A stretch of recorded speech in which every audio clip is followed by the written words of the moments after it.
صدائے حق نیوز، حق و صداقت کی بے باک آواز۔ آپ کے جیسے یہ لوگ بھی کم محنت نہیں کرتے، اس لیے میں آج زیادہ نہیں بولوں گا کیونکہ میں آج آپ کو سننا ہے، اور خاص کر کے میں سننے کے لیے آیا ہوں، کیونکہ بہت لوگ بہت الزام بھی لگا سکتے ہیں بھائی یہاں کیوں۔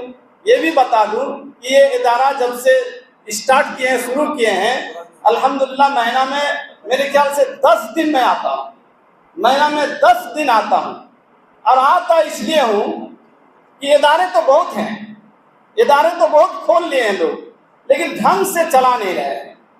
سمیم اصلاحی صاحب ایک غریب گھرانے سے تعلق رکھتے ہیں، لیکن علم کی طاقت جو ہے اس نے لوہا منوا لیا علاقے کو، کہ اگر آپ کے اندر حوصلہ ہے، آپ کے اندر علم ہے، تو غریبی آپ کو روک نہیں سکتا۔ یہ چیز سمیم اصلاحی صاحب وہ ثابت کر کے دکھا دیا۔ جیسے آپ اس علاقے میں اتنے سارے سیکولر کے بیچ میں بھی آپ نے کچھ منوا کے چھوڑا ہے۔ لوگ تو بہت کچھ کہتے تھے، ہم لوگ بہت آپ کا سپورٹ نہیں کر پا رہے ہیں، یہ الگ بات ہے۔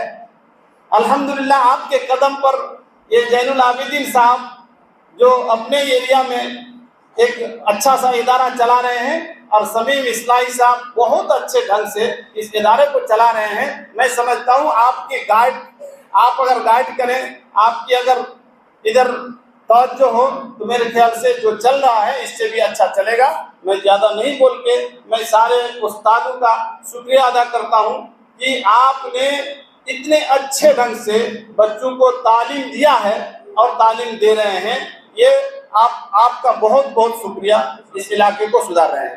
میں زیادہ نہیں بول کے انہی چند شبدوں کے ساتھ میں اپنی بات ختم کرتا ہوں۔ السلام علیکم ورحمۃ اللہ۔ مولانا شمیم اصلاحی صاحب ایک فعال، متحرک، محنتی اور جہد مسلسل کا جذبہ رکھنے والے انسان ہیں، اور ان کی شخصیت ان کے ادارے کے ساتھ ساتھ بہت جلد پورے ضلع میں مقبول ہوئی ہے۔ یہ ایک کامیاب آدمی کی علامت ہے۔ آدمی اصل میں نام سے بھی پہچانا جاتا ہے، لیکن نام سے زیادہ کام سے پہچانا جاتا ہے۔ یہ جو ادارہ ہے یہ مولانا شمیم اصلاحی صاحب اور ان کے رفقا کا کام ہے۔ ان کی شخصیت کا تعارف یہ ادارہ ہے، جس میں آج اتنے سارے طلباء نظر آ رہے ہیں۔ تو اس طرح سے مولانا شمیم صاحب اصلاحی کے اندر ایک میں نے یہ بات بھی دیکھی کہ مہمانان کرام کا استقبال اور ان کو بلانے کا سلسلہ بہار کے تو کم ہی مدرسوں میں یہ دیکھ رہا ہوں۔ بنگال میں ایک مولانا ممتاز صاحب ادارہ فیض القرآن فکری باری، ان کے اندر یہ جذبہ پایا جاتا ہے، وہ بڑی بڑی شخصیات کو بلاتے ہیں، اپنے مدرسے میں مدعو کرتے ہیں۔ لیکن مولانا شمیم اصلاحی صاحب کے اندر میں نے دیکھا یہ جذبہ کہ وہ پورے ہندوستان سے تگ و دو میں رہتے ہیں کہ کوئی بڑی شخصیت، کوئی عالم دین، کوئی بڑا آدمی ہمارے ادارے میں تشریف لائے اور ہم ان سے استفادہ کر سکیں۔ اور یہ وسعت ظرفی، یہ کشادہ دلی جس آدمی کے بھی اندر ہوگی، وہ ترقی کی منازل طے کرے گا۔ آج جو یہ ادارہ اتنا شاندار تعلیمی اعتبار سے بھی اور تعمیری اعتبار سے بھی نظر آ رہا ہے، یہ مولانا کے اور ان کے رفقا کے اسی اخلاص کا ثمرہ ہے اور نتیجہ ہے۔ تو بچوں، ہمارے درمیان بہت سی شخصیات آئیں گی۔ طالب علمی کا زمانہ وہ زمانہ ہے کہ آپ کو جہاں سے کچھ ملے وہ لے لیجیے۔ آپ ابھی سب سے بڑا جو پیاسا ہے وہ طالب علم ہے۔ جو بھی آئے اس کی بات کو غور سے سنیے اور نوٹ کیجئے کہ کون سی بات کام کی اور ہمارے مطلب کی کہی گئی، اس بات کو نوٹ کر لیجئے۔ آپ اس شخص کا جو آیا اس کا نام نوٹ کر لیجئے۔ آپ یہ آنے والے وقت میں آپ کی تاریخ کا حصہ بنے گی. کل ہو کر یہی باتیں اور انہی شخصیات کا ورود مسعود اور ان کی آمد و رفت آپ کی زندگی کے اتار چڑھاؤ میں کام آنے والی چیزیں ہیں. آپ کو کس کا بتایا ہوا کون سا سبق کہاں کام آ جائے آپ خود نہیں جانتے, ابھی نہیں معلوم ہے آپ, لیکن آنے والی زندگی میں, کل کی زندگی میں, فراغت کے بعد کی زندگی میں آپ کو ضرور احساس ہوگا. تو کوئی سیاسی شخصیت آئے, کوئی سماجی شخصیت آئے, کوئی دینی سرگرمیاں رکھنے والا آدمی آئے, آپ ہر کسی کی بات کو بغور سنیے اور نوٹ کرنے کا جذبہ اپنے اندر پیدا کیجیے. جو بڑے بچے ہیں ہوشیار, ان سے میں یہ کہنا چاہوں گا کہ آپ کسی بھی مقرر کی بات کو جب سنیں تو مین پوائنٹس آپ نوٹ کیجیے, لکھیے کہ آج کی گفتگو میں فلاں صاحب نے کون سی اہم بات بتائی, کون سی بات میرے دل میں گھر کر گئی, کس بات نے میرے ضمیر کو جھنجھوڑا, کون سی بات مجھے پسند آئی, آپ نوٹ کر لیجیے. یہی آپ کے لیے کام کی چیزیں ہیں. چونکہ اختر الایمان بھائی, مکھیا عبد الرحمان صاحب اور یہ تو مکمل سیاسی شخصیات ہیں, لیکن مولانا زین العابدین صاحب دینی اور سیاسی دونوں ہیں. میں خود الحمدللہ دینی میدان میں بھی ہوں اور سیاسی میدان میں بھی ہوں. تو ہمیں یہ بھی سمجھنے کی ضرورت ہے کہ ہمارا جو دین ہے, اسلام ہے, اسلام سیاست سے الگ نہیں ہے, سیاست اسلام سے الگ کوئی چیز نہیں ہے. سیاست اسلام کا, دین کا ایک اہم شعبہ ہے اور ضروری شعبہ ہے. اگر آپ سیاست کو چھوڑ دیں گے اور یہ سمجھیں گے کہ دین بغیر سیاست کے ہے, اور دینداروں کا, مولویوں کا, ٹوپی والوں کا, مدرسہ چلانے والوں کا, مسجد بنانے والوں کا سیاست سے کیا کام, تو پھر نہ آپ کی مسجد رہے گی, نہ آپ کا مدرسہ رہے گا, نہ آپ کے سروں پر ٹوپیاں رہیں گی. یہ حقیقت ہے. تو سیاست یہ تحفظ ہے. سیاست جو ہے یہ ان تمام سرگرمیوں کے تحفظ کا ذریعہ ہے, میدان ہے. مدارس بھی اسی وقت محفوظ رہیں گے, مساجد بھی اسی وقت محفوظ رہیں گی, ہمارے دینی ادارے بھی اسی وقت محفوظ رہیں گے. آج وقف بورڈ پر کیوں سنکٹ آیا ہوا ہے, وقف بورڈ کے اوپر کیوں تلوار لٹکی ہوئی ہے, سرکار کیوں اس کو ختم کرنا چاہ رہی ہے, جو ہماری قوم کی وراثت ہے اس کو کیوں چھیننا چاہ رہی ہے. اگر ہم سیاسی طور پر مضبوط ہوتے تو ہمت ہوتی ان لوگوں کی, نہیں ہوتی. تو ہمیں یہ سمجھنا ہوگا کہ سیاست دین کا ایک اہم شعبہ ہے, لیکن ہاں ایماندارانہ سیاست, صاف ستھری سیاست جس میں دھوکے بازی نہ ہو, دوغلا پن نہ ہو. علامہ اقبال نے کہا جلال بادشاہی ہو یا جمہوری تماشا ہو, جدا ہو دین سیاست سے تو رہ جاتی ہے چنگیزی. اور مولانا علی میاں ندوی صاحب نے لکھا ہے کہ تم لاکھ مسجدیں بنا لو, مسجدوں میں پنج گانا نہیں تہجد کی بھی نماز شروع کر دو, خوب مدرسے بنا لو, لیکن سیاست سے اگر پہلو تہی رہی, سیاست سے اگر دوری رہی, تو ایک دن وہ آئے گا کہ تمہاری مسجدوں پر تالے پڑ جائیں. تو انہی باتوں پر میں اپنی گفتگو ختم کرتا ہوں. اللہ تعالیٰ عمل کی توفیق مرحمت فرمائے, ان مہمانان کرام کی آمد کو قبول فرمائے. الحمدللہ والصلاۃ والسلام علی رسول اللہ. بہت خوشی کی بات ہے, آج اسٹیج پر ماشاءاللہ عظیم شخصیات موجود ہیں اور سامنے آپ طلباء بیٹھے ہیں. میں اللہ کا شکر ادا کرتا ہوں کہ اللہ تبارک و تعالیٰ نے مجھے ایک عظیم ادارے کے اندر آنے کی توفیق دی, اور اللہ سے دعا کرتا ہوں کہ تمام شخصیات کی حاضری اللہ کی بارگاہ میں قبول ہو.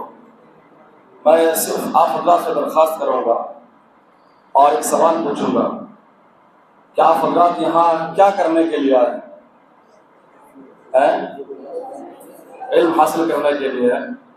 صرف ایک نقطہ بتاؤں گا, شاید نے 2 منٹ کا ٹائم دیا ہے, 1.5 منٹ بول کے ختم کروں گا. وہ یہ ہے, آپ کے ابا کے 5 بچے ہیں. کتنے؟ 5. اور 5واں بچہ آپ ہیں. آپ اس وقت مدرسے میں ہیں, آپ کے گھر کوئی مہمان آیا, آپ کے امی سے مہمان نے پوچھا آپ کے بچے کتنے ہیں, تو آپ کی ماں کا جواب کیا ہوگا؟ 5. 4 بچے گھر میں ہیں اور مہمان چاروں بچوں کو دیکھ رہے ہیں. مہمان کی طرف سے سوال جائے گا کہ آپ کا 5واں بچہ کہاں ہے؟ تو آپ کی ماں کا جواب کیا ہوگا؟ جلدی بولیں. میرا بچہ پڑھنے کے لیے دیا ہے، یا میرے بچے کو میں نے پڑھنے بھیجا ہے. بات سمجھ آ گئی؟ اس کا مطلب یہ ہے کہ مختصر میں صرف اتنی بات کہی کہ میرا بچہ پڑھنے کے لیے گیا. اس کا مطلب یہ ہے کہ آپ حضرات مدرسے میں آئے ہیں پڑھنے کے لیے. آپ اپنی امی سے اور آپ اپنے ابا سے دھوکے کا کام نہ کریں. بس جب تک آپ یہاں رہیں آپ کا صرف ایک مقصد اور ایک کام ہو، وہ یہ ہے کہ پڑھنا. انشاءاللہ اللہ تبارک و تعالیٰ سے دعا کرتے ہیں کہ اللہ تعالیٰ تمام طلباء کی حاضری قبول فرمائے اور آپ اپنے اخلاق درست کریں، اساتذہ کی خدمت کریں، اور عظیم شخصیات کی جو حاضری ہوتی ہے ان شخصیات سے جو کچھ آپ سنیں آپ ان باتوں کو بغور سنیں اور سن کر عمل کے میدان میں آگے بڑھنے کی کوشش کریں. اللہ تعالیٰ عمل کی توفیق عطا فرمائے. السلام علیکم ورحمۃ اللہ وبرکاتہ. مولانا شمیم صاحب اصلاحی سے کچھ دنوں پہلے بریانی کی دکان میں ملاقات ہوئی. ہم لوگوں نے بریانی کھایا. میری تھوڑی سی تفصیلی ملاقات مولانا سے اسی دن. مولانا نے مجھ سے کہا بھی کہ آئیے مدرسے کی طرف، لیکن میری محرومی کہ میں نہ آ سکا، لیکن آج اختر بھائی نے حکم دیا کہ آنا پڑے گا تو میں آ گیا ہوں. بہت خوشی ہوئی مولانا. جی ضرورت ہے اور بہت ضرورت ہے. حضرت مولانا خالد سیف اللہ رحمانی صاحب کا ایک مضمون کچھ دنوں پہلے اخبارات میں شائع ہوا، جس میں مولانا نے یہ کہا کہ مدارس میں پڑھنے والے بچے کبھی 2.5% ہوتے تھے، پھر 2، پھر 1.5، ابھی 1% سے بھی کم بچے مدارس کی طرف جا رہے ہیں. ابھی حالات بہت خراب ہو رہے ہیں، لوگ مرتد ہو رہے ہیں. بچوں اور بچیوں میں کام کرنے کی بہت ضرورت ہے. لہذا آپ حضرات جو یہاں تشریف لائے ہیں اور پڑھ رہے ہیں، آپ احساس کمتری کا شکار نہ ہو. پورے ورلڈ میں اسلام کی حفاظت کا اصل کام کوئی اگر کر رہا ہے تو وہ آپ کر رہے ہیں. اس کی بنیاد ڈال رہے ہیں. جنگلوں میں جائیں گے، دیہاتوں میں جائیں گے، گلی کوچوں میں جائیں گے، آپ جو جا کر کے بسم اللہ پڑھائیں گے، لا الہ الا اللہ پڑھائیں گے، اس کی کوئی قیمت نہیں لگا سکتا ہے. لہذا اس میں لگے رہنا ہے انشاءاللہ. ایک دوسرا کام اور کرنا ہے کہ ہندوستان میں 30 کروڑ آبادی بتائی جاتی ہے مسلمانوں کی، اور امریکہ میں بھی 30 کروڑ آبادی ہے ان لوگوں کی. امریکہ والے تو قرآن نہیں پڑھ رہے ہیں، حدیث بھی نہیں پڑھ رہے ہیں، نماز بھی نہیں پڑھ رہے ہیں، روزہ بھی نہیں رکھ رہے ہیں، زکوٰۃ بھی نہیں دے رہے ہیں، لیکن وہ سپر پاور ہے. ہم اور آپ قرآن پڑھ رہے ہیں. اللہ تو کہتے ہی ہیں لا الہ الا اللہ محمد الرسول اللہ تو دل میں ہے، لیکن ہندوستان بھر میں ذلیل و خوار کیوں ہیں؟ نماز پڑھنے کے باوجود، روزہ رکھنے کے باوجود. تو 2 قانون ہیں، ایک ہے قانون شریعت اور ایک ہے قانون فطرت. قانون فطرت یہ بتاتی ہے کہ شادی کرو گے تو بچہ ہوگا. قانون فطرت یہ بتاتی ہے کہ گیہوں کا دانہ ڈالو گے تو گیہوں کے فصل کو تم کاٹو گے، دھان بوؤ گے تو دھان کاٹو گے. یہ قانون فطرت ہے. محنت کرو گے تو ثمرہ ملے گا. یہ قانون فطرت ہے. تہجد پڑھ کے ایروپلین اور جہاز نہیں بنایا جا سکتا ہے. اشراق پڑھ کے آپ اگر یہ کہیں کہ آپ ٹرین بنا دیں تو نہیں بنایا جا سکتا ہے. الم تر ان اللہ انزل من السماء ماء فاخرجنا به من الثمرات رزقا لكم.